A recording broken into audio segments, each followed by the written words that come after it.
హరీష్ రావు వ్యాఖ్యలపై మాజీ ఎమ్మెల్యే మైనంపల్లి హనుమంతరావు మండిపడ్డారు. మల్లన్న సాగర్లో భారీ కుంభకోణాలు జరిగాయన్నారు.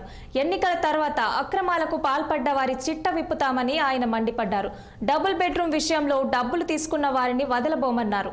అన్ని మతాలను గౌరవించే పార్టీ కాంగ్రెస్ పార్టీ అంటూ హనుమంతరావు తెలిపారు.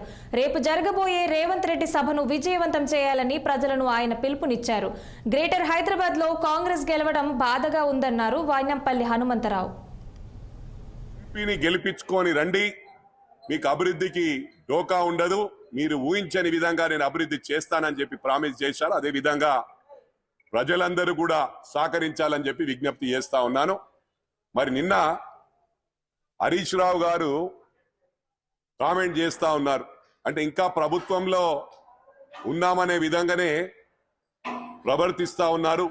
అహంకారం ఎక్కడ కూడా తగ్గలేదు. జాగ్రత్తగా మాట్లాడాలి. ఎందుకంటే ఎన్నికల తర్వాత, పార్లమెంట్ ఎన్నికల తర్వాత మీ కుటుంబంలో ఎవరు కూడా నిద్రపోయే పరిస్థితి ఉండదు.